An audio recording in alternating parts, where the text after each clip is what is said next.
This week, we welcome Jake Wilson, Security Awareness Evangelist at Western Governors University, to discuss human risk management.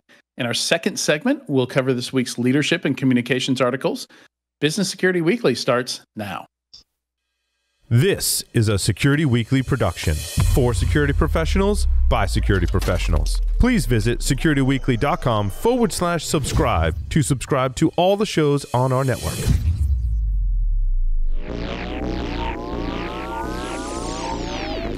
Broadcasting live from G-Unit Studios in Rhode Island, it's the show where we explore the business of security to improve the security of business. Your trusted source for actionable insights on leadership, communication, and innovation. Get ready for Business Security Weekly. Cyber crises can strike any organization at any time. Cygnus is the first guided cyber crisis response platform for companies to prepare, practice, and respond to a cyber crisis in a secure, safe environment. This robust platform provides visibility, secure communication, granular access control, and detailed logs for faster recovery and comprehensive compliance. Trust the company recommended by the top cybersecurity insurance providers. Sign up for a demo to learn how Cygnus can help you prepare for and respond to a cyber crisis. Visit securityweekly.com/Cygnus. That's CYGNBS. If your organization is ready to embrace edge computing, we have good news. The 2023 AT&T Cybersecurity Insights Report provides everything you need to know to get started. In the report, we identify the common characteristics of edge computing. We found edge use cases are rapidly coming online, and we reveal how to secure edge computing, which is a dynamic, nonlinear, and unconventional approach to computing. Most importantly, you'll learn how to prepare for your edge ecosystem. Get your complimentary copy of the report today by visiting securityweekly.com/ATT Cybersecurity. That's securityweekly.com/ATT Cybersecurity. Welcome to Business Security Weekly. This is episode 321, recorded Monday, September 25th, 2023. I'm Adrian Sanabria, standing in for Matt Alderman, and joining me today is Mr. Jason Albuquerque. How you doing, Jason? Hey, what's going on? I'm doing well. What's going on, Adrian? It's rainy here in New England. It's been rainy for the last 3 days, and my wife and I have been getting soggy out there on sports fields. So between soccer and my daughter cheerleading, it's been wet. Oh, wow. Yeah, I was going to say, let's pretend I know something about football and asked you and made some kind of sports-related question. I know that. Hey, you want to know what? At the end of the day, for the folks who listen to the show and actually care, my Patriots finally won a game. The Denver Broncos got crushed by Miami. I mean, like, crushed. And I think the Cowboys lost too. So, hey, kind of flip-flop from weeks prior. I wanted to give you that opportunity. I know Matt usually mentions something about NFL, about football. Oh, yeah. It's the season, my friend. So that's the topic of our intro. We also have Ben Carr with us today. How you doing, Ben? Hey, Adrian. Nice to have somebody else who doesn't follow sports quite as closely as these other two guys. So, welcome to the conversation today. And we're finally getting a little rain down here in Texas. So, it's been good. Yeah, I've been bouncing back between Florida and Tennessee, and I definitely saw a lot of rain in Florida. We got, in fact, last week when I did the Enterprise Security Weekly podcast, I lost internet and power in the middle of the podcast and managed to switch over to my phone before anybody noticed what happened. Very nice. All right, quick announcement here. As a member of the Security Weekly community, we are pleased to offer you 50% off your AIDC 2023 tickets using code CRA50OFF. Join us on October 4th, 2023 in Pentagon City. ICIT, the nation's #1 cybersecurity think tank, brings together America's leading minds to discuss AI's impact on the country. Register today at securityweekly.com/AIDC 2023.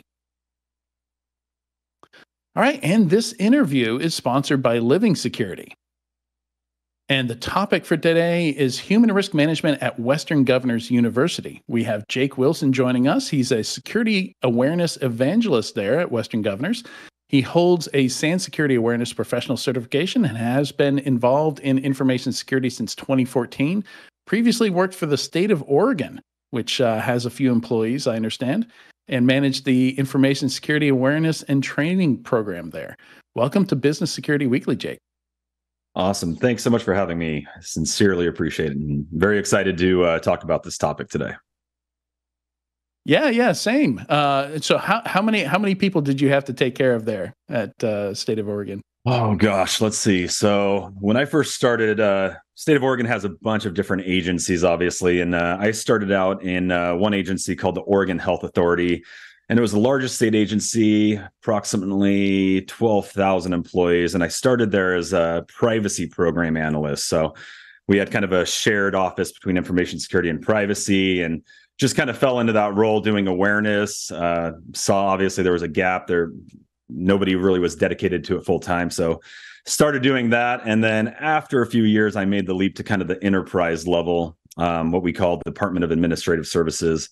And that oversaw the training and awareness for approximately 60,000 employees and then all the state agencies. So it's kind of weird. So overseeing like all these different complex requirements with compliance and things like that. Every agency has kind of their own deal. But yeah, it was about 60,000 employees, I think. So quite a bit. Yeah, that's definitely a lot by anybody's calculation. So, sounds like you came to WGU for kind of the same purpose, to where it's nobody was really 100% focused on it. And they needed somebody to also build that awareness training program there. Yeah, that's right. So I was sitting in a conference one time, and my wife and I have been kind of toying with the idea of me kind of relocating, looking for just new opportunities and things like that. And I love the state of Oregon, is beautiful, but I kind of wanted to just try some new things and kind of build out, mature and awareness program and things like that. And I remember seeing this job ad for Western Governors University on LinkedIn, and I was like, well, I've never heard of Western Governors University, but I got to the website. I was like, cool mission, sounds cool, huge online university. I think it's the largest one in the United States or something like that. I think we have, I want to say 150,000 online students or something. So not as many employees as the state of Oregon, but ended up applying for that job. And let's see, that was in 2019, relocated right in the midst of COVID down to Arizona in the spring of 2020. And just got to work right away. There was a huge need for a dedicated awareness individual. And I took that role on, and, fast forward now, it's been several years. We've been able to build a pretty mature, robust program. So it's been exciting.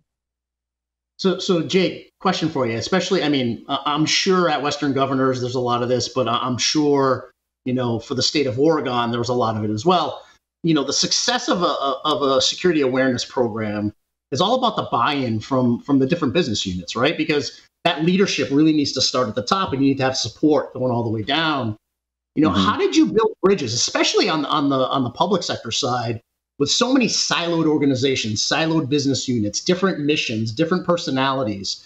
How did you start to build that relationship and that trust to be able to get the support from the top down from all of those diverse silos within one organization?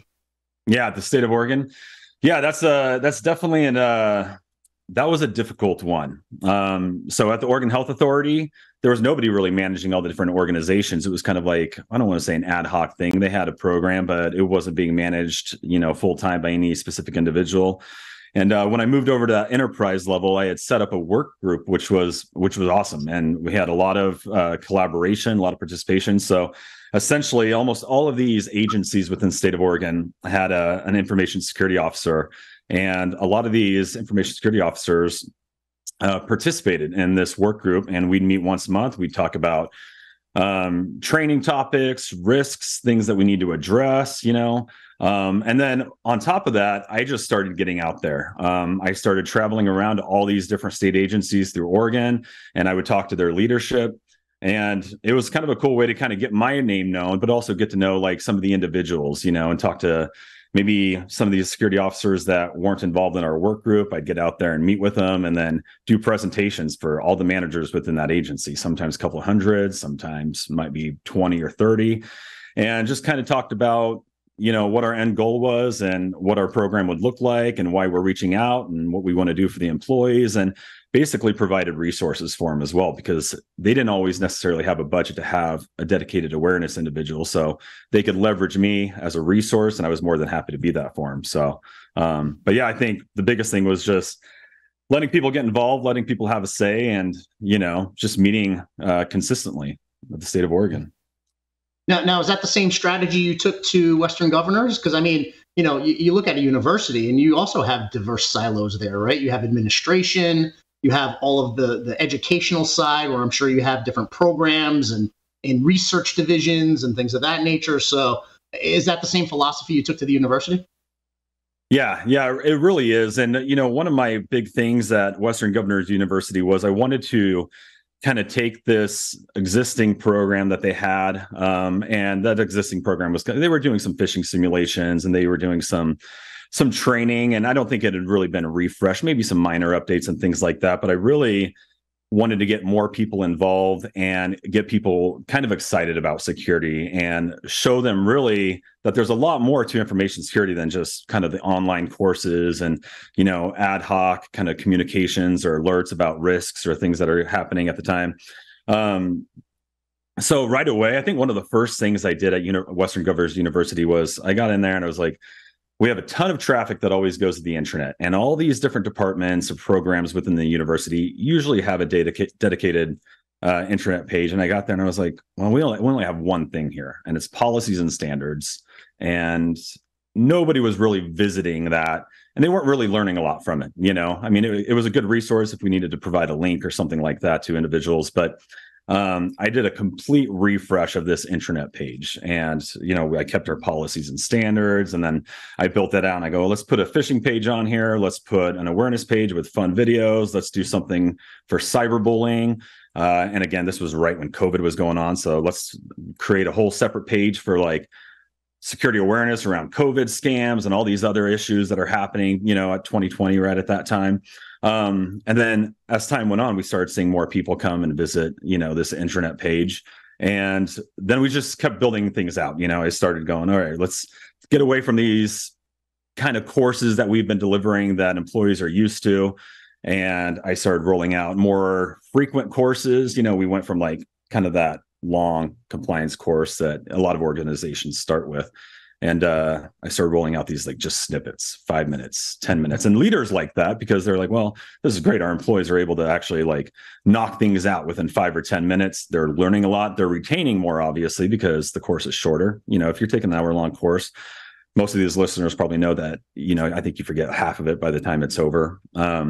So we started doing that, and then we got to the point where we even started introducing like role-based training for our executives, which was great. We just started doing that last year. So our executives take a different course from some of our other employees, and we just started making things fun. We started incorporating like these virtual escape rooms that we have through our vendor. I started doing like these online scavenger hunts that were kind of not technical, but it would take a little bit of time, but it made it fun and engaging, and started doing webinars about passwords and how passwords get created, and then just kind of like friendly competitive stuff. And when we started doing that, we started seeing like more people reaching out going, hey, this is great. Hey, do you guys mind can you come in and talk to my employees? I got a team meeting. And like even these escape rooms that we started doing just last October, even though they're focused on cybersecurity and kind of best practices and risks, we had teams reaching out going, hey, I want to use this as like a team building tool. And we had like an entire team from people and talent, like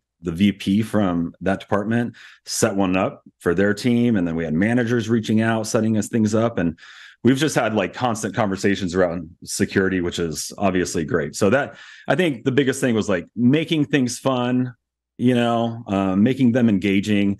And then we started to see a little more buy-in and people get excited about security. Yeah. Now that's great, because that totally tackled one of my questions: is how do you turn security awareness from that check in the box, more compliance type engagement to truly a teaching and learning moment, right? Yeah. And I mean, we live in this instant gratification society of character limits and 60-second videos, and really consuming information quickly, right? That instant gratification type communication. And seeing that level of innovation is great, right? Where you're actually creating an environment where people consume, retain, and then truly get out there and exercise what they've learned. Because we consume information so quickly in such small snippets. We need to be doing that. To that point, what's kind of next on your strategy, right? I mean, short videos, that human engagement side. What are you looking toward in your strategic planning for that next level engagement to make sure that you're always keeping people on their toes and keeping them excited? Yeah, I'd say kind of the next steps for our engagement. I mean, we're going to continue to obviously mature, build out our program. Like we have a ton of access to content, to make things fun and engaging in terms of like our online courses and things like that. And I do a real fun thing that I think is fun is like including pop culture references in our phishing simulation program, which could be a whole different topic and conversation, but like just little snippets of pop culture references that I think can help, our employees retain things as they get emails and things like that. But I think the larger approach is, just recently we adopted what's called Unify. We get that through our vendor, Living Security, and it's really a human risk management platform. And it looks at insights and user behaviors. And our goal is to really kind of shift and take a look at that really and start focusing on that. Because it kind of provides a holistic view of like everything that's going on at departments, individual, managers or down to the user level. And, for the longest time, we provide metrics to our board of advisors. We provide metrics to leadership, but they're all kind of, I wouldn't say always, but generally they're focused around the same thing. Like this is stuff that we're doing. These are topics that we're addressing.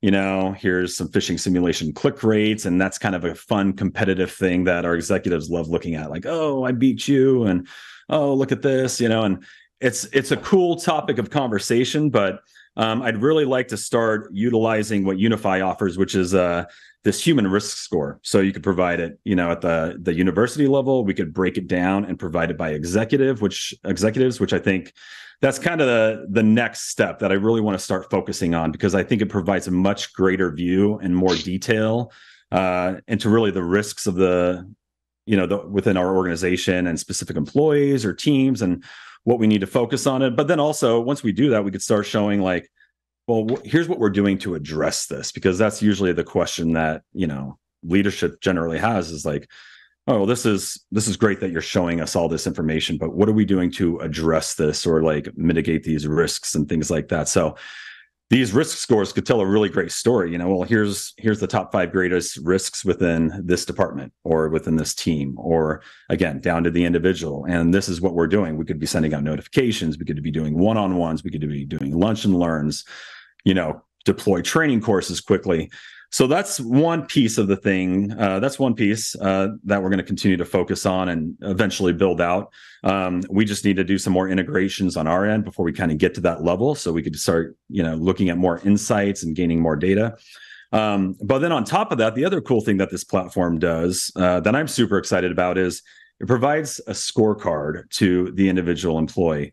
Now, I know some organizations go, there's no way we would ever do that. Employees don't care about security. They don't care about how they can help the organization. And I would just argue that, if you have employees that care and they're engaged and they're excited about the content that's being provided to them from their information security office, then they absolutely do care. And especially if one of the things I focused on is making things relevant at work and at home. All these things that they learn at work are applicable at home. It could protect themselves, their family, their kids, etc. So one of the cool things that this Unify program does, or application, is we could email scorecards to individuals. We could do it monthly. I think we could do it quarterly. And it gives them a little more insight into what they could do to better protect themselves and stay safer online. So, if it could be something as simple as like, you should focus on phishing, or you should have a password manager. You should maybe look at changing your password, things like that. And it shows them what they're great at, like their vigilant behavior. And it shows them kind of what things they could work on, their risky behavior. And I want to do that because that's really kind of a proactive approach into keeping security at the top of their mind consistently, like once a month. And again, we do our courses, we do escape rooms, we do communications, but if they're getting this other thing that's like, oh man, this is cool. Like these are automated reminders that and steps I can take to help secure my information and keep my organization secure. It's a win-win. So that's kind of like the next step. So kind of version 2, I guess, of the awareness and training program at WGU. So I actually have a question. If we can go back, we just talked about the future of it. If we go back to the very beginning, you mentioned using Living Security's product. Day one, week one, month one, are you saying I'm going to need a platform to be able to deliver this training, or are you just jumping into, making Google Slides and using Google Forms, to try and bootstrap that program, get it going immediately? Or are you doing more of what you were talking to Jason about, like building those, getting to know the business, building those relationships that you need for the role while you, wait on getting something, or maybe they already had a platform, they just weren't using it very effectively when you started. So I'm kind of interested in the, you've got the people, process, technology part of it. What does that technology part look like when you come in, and how do you build that out? Yeah, that's a great question. So the university already had something in place. They had switched a couple different vendors, trying different things, and it's not that they weren't effective, but again, there was nobody really managing it. But I really wanted to just look at different things and different options in terms of like rolling things out and building up this program. So we had stuff in place, and we had different departments that were building our courses, or like our online courses for employees. We had departments that are dedicated to that. They'd place it in our LMS and kind of roll it out. New employees take it, existing employees would take, other courses once a year. And so I just kind of took a whole different approach. I started building out courses myself, and I'll be completely honest with you, I didn't really know how to do that at the time. It was like, hey, let me get access to Articulate. And that's what I started doing. So I started doing kind of some customized courses with Articulate. And then, that's a lot. It takes a lot of time. And I'm only one individual running this program. So although I still do that from time to time, I wanted to leverage kind of existing content also. So things that were already out there. And so I just kind of it was kind of a different approach of including a lot of different things. So like we'd use our customized courses. Then, I started looking at vendors that can offer, like, I wanted content that's fun, that's engaging, things that we could just like almost click a button, roll it out. And that's kind of the approach we took with our newest vendor, Living Security, is just looking at their content, all the different offerings, and kind of providing just a plan on how we could disseminate this and kind of get things going. So if that answers your question, that was kind of a long answer, I think, maybe, but Yeah, no, I think it did. And maybe just as an add-on to that, how much customization do you end up doing with this versus just using, some of the lessons plans that are already built in, some of the questions and information that's already built into these platforms? Yeah, so I'd say, I think it really kind of depends. So like we'll do some optional training campaigns where we want to talk about a specific topic, and that stuff we use our Living Security platform, and we roll things out through that platform. It's optional. It's kind of fun. There's a leaderboard in there where employees can go in and they get badges for completing things early. And so we use the platform for that. But I do additional customization for some of our required courses, which we do 5 a year. That includes the course for our executives also. But I use content from Living Security. So I use their videos, and I just send a quick email, say, hey, can I get this video on this topic? They send it to me. And then I put that within a customized course. And for our required trainings, I think that helps out a lot, because we could dive in a lot deeper and make it customizable to WGU, put links to our policies or standards that maybe reference that topic. So it's almost like a 50-50 kind of thing. Okay. Yeah, it makes sense. And then the data that you get out of these tools, how much is that? How much are you having to just constantly adjust and align things? Do people in the organization come back to you with good ideas, like, hey, this is really good, but maybe you should try this, or I think this would be a lot more engaging. That kind of stuff. Do you get feedback like that, or are people just happy when they're done with it? Yeah, we do get a little bit of feedback. I wouldn't say we get a ton, but we do get very positive feedback from our employees about the content they receive. So one, they always say they learn a lot. They learn something new. Two, these courses are short, which they absolutely love. We got a lot of different roles within the university. And for example, some of our program mentors, or we have enrollment counselors, like I'll look at their schedule sometime and they're just back to back to back to back. There's constant meetings. They're always meeting with students. They're onboarding new students. They're reaching out to existing students and talking about their program and, ensuring that the student is successful. So it's hard for them to just find additional time to do additional training. So, and a lot of people, if they're new to WGU and they came from a prior organization, they're used to doing like these hour-long courses. Sometimes like these compliance courses are 2 hours long. So, one of the pieces of feedback we get is like, oh my gosh, thank you so much for making this course only 5 minutes or 10 minutes, because it gets them back to kind of their main focus, which is whatever their department or whatever their role is. Right. So. Their actual job. Yeah. It's such a change. Like I've seen that myself as well. I like the fact that you're focusing on kind of fun and engaging activities, and it's short, right? People can consume it, they can move on to something else, and they don't get frustrated with it.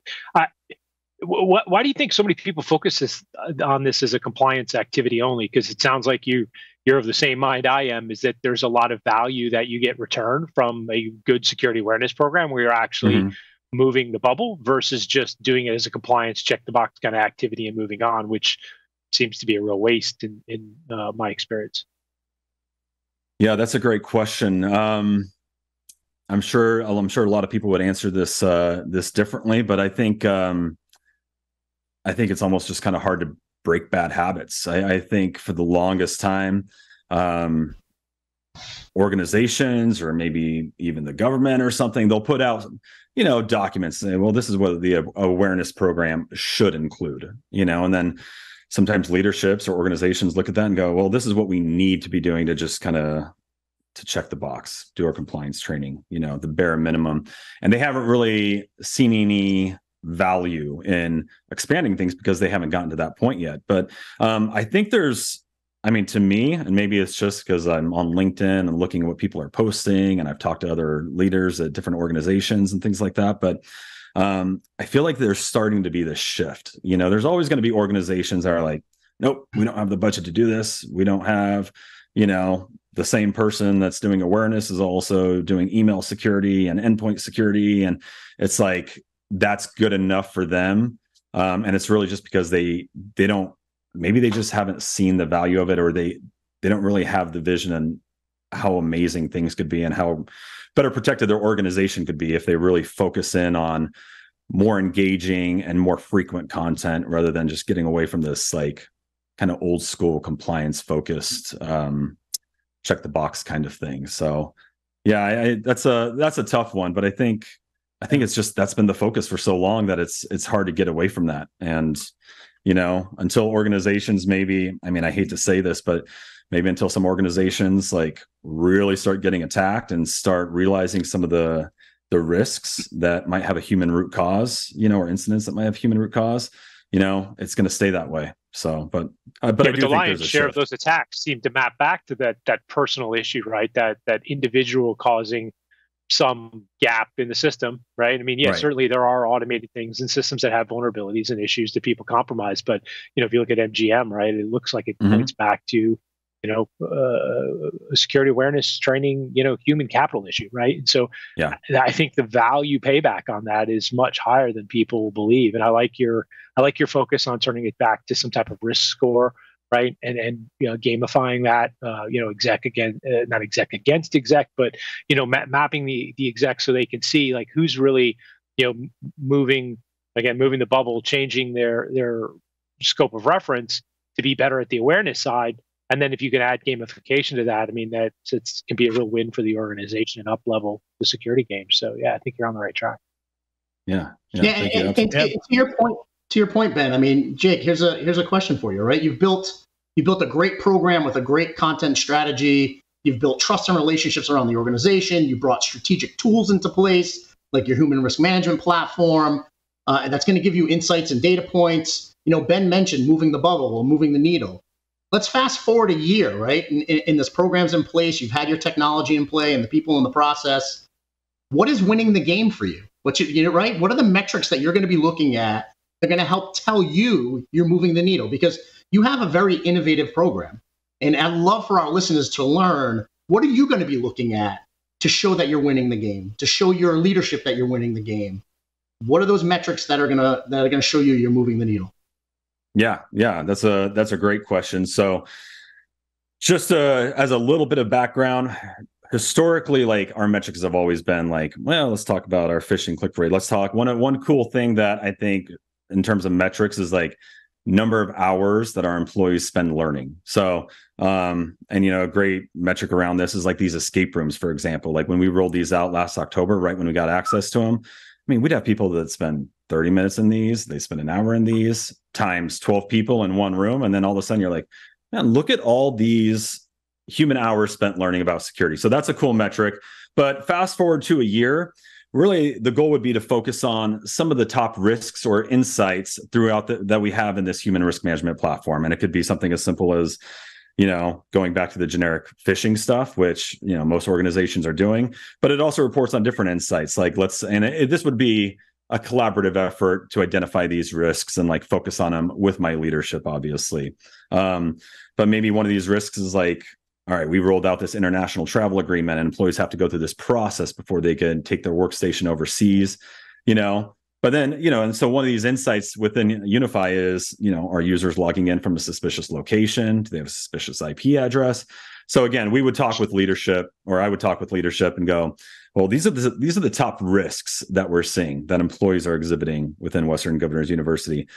We can't tackle all of them because there could be a lot, that we have, even with just the several integrations we have, it gives us a lot of information. So really fast forward in a year, we'd want to focus on maybe the top risks, obviously, that we could address, and then take a proactive approach with the individuals that need help the most. And we don't necessarily need to do like a one size fits all approach. And that's one of the cool things that we're trying to get away from is like, we don't want to roll out, these training courses for every single person. We have people that they're maybe the most secure person in the university, and they create the best passwords, they create this, but maybe there's individuals that need additional help. And the goal is, in like a year, take that kind of approach. Let's target the individuals that need the most help and let's help them out. But yeah, that would be a collaborative effort, obviously, with leadership, but really drilling in, focusing on the top risks or the insights that we're gathering from this platform and taking a proactive approach with those employees and not really making things boring or punitive or anything like that. But again, making them fun, making them engaging. And ultimately, we're going to be able to create action plans around these groups of individuals. And we'll see if their risks changes over time. And we've already done that with like some of our phishing simulations, for example. We roll phishing simulations out frequently. Individuals that accidentally click, we could create an action plan around it. It includes basically an action plan within this unified platform. It uses these group of individuals that accidentally clicked on a phishing simulation, and then it reports on their behavior change over time. So we could see, all right, well, there was multiple individuals were at this, higher risk level. Now, fast forward, we could look a month from now, 2 months from now, 3 months from now, and we could see if their risk score has increased or decreased, which ultimately means, are they taking better actions? Are they doing better with security? Are they creating their training? Are they are they doing less of the things that they're not supposed to do and helping protect the organization? And that's a really cool metric to show to leadership is behavior change over time. So we could do that within these action plans, or again, we could do that at the highest level. We could show the organization, like, this is where we started a year ago, where let's say we're risky. And you mentioned a needle. There is like a needle that kind of moves within this platform, which is kind of cool. But it could be, maybe we're at risky. And then like a year from now, we'll go, this is how we changed over time. We went from risky, that needle moved to the right. Now we're vigilant. We could report that at the high level, or within certain groups of individuals or teams. And, one of the questions is like, well, how'd you guys do that? And then we could just tell them everything we've done. And, well, this is what we did. We rolled out training. We sent notifications. We did lunch and learns. We rolled out our escape rooms. We had great participation. Everybody within that group in that action plan participated in the escape room. And then we saw their behavior change because of that. that's really what we want to get to, because I think it tells a really cool story to leadership, and it's something that I think it's easy to understand. It's not technical. It's just behavior change. I think it does. And I think one of the key takeaways I'm getting here is that, this is something like it's really worth letting somebody care about this and devote their time to this. Like if you were also in charge of EDR and also in charge of, I don't know, DevSecOps or cloud security or something like that, like you wouldn't be able to do stuff at this level, so it's, it's something you could certainly just check a box on, and it could be horrible and employees could hate it. But if you let somebody devote their time to this, you can really build an effective program, it sounds like. Yeah, I would agree with you. I think if you have somebody dedicated to it, somebody that, obviously cares about the organization and helping individuals at work and at home and, all that stuff. It could do wonders. It's fun. Well, I wouldn't say it's funny, but I have an individual. I'm not going to say where he works or anything. One of my buddies. I'm not going to say where he works, but there was that recent vulnerability, obviously, that rolled out for Mac devices, and a lot of organizations jumped on the ball. They're like, "All right, we got to do some updates. Make sure push out updates to all these devices." And my buddy emailed me. He was like, "Oh, I got an email from our organization. Got an email from this military guy." And they're a contractor for the military or whatever, but they never get consistent messaging around security. He's like, "Do you know anything about this?" And I go, "Yeah, just update your device." They just rolled out some updates and stuff. But, that's just a prime example. I'll talk to him. We'll talk about security and stuff. He's not even in information security, but we talk frequently about it. And he just gets random little emails every now and then, like, "Hey, don't forget everybody's got password." that person. Yeah. So, yeah. But yeah, it's That's like, good. Yeah, this has been great, Jake. Thank you so much for joining us today and having this conversation with us. I think this was hugely valuable to anybody wanting to build one of these programs. Yeah, thanks for having me. It's super fun. And you guys have any questions or, want to find out where we are a year from now and our journey, more than happy to come back and share that information. So. Yeah, that'd be great. Make sure you visit securityweekly.com/living security to learn more. They sponsored this episode. And also, Western Governors University has InfoSec programs. So check that out as well. Stay tuned when we come back. We've got some leadership and communications articles to discuss.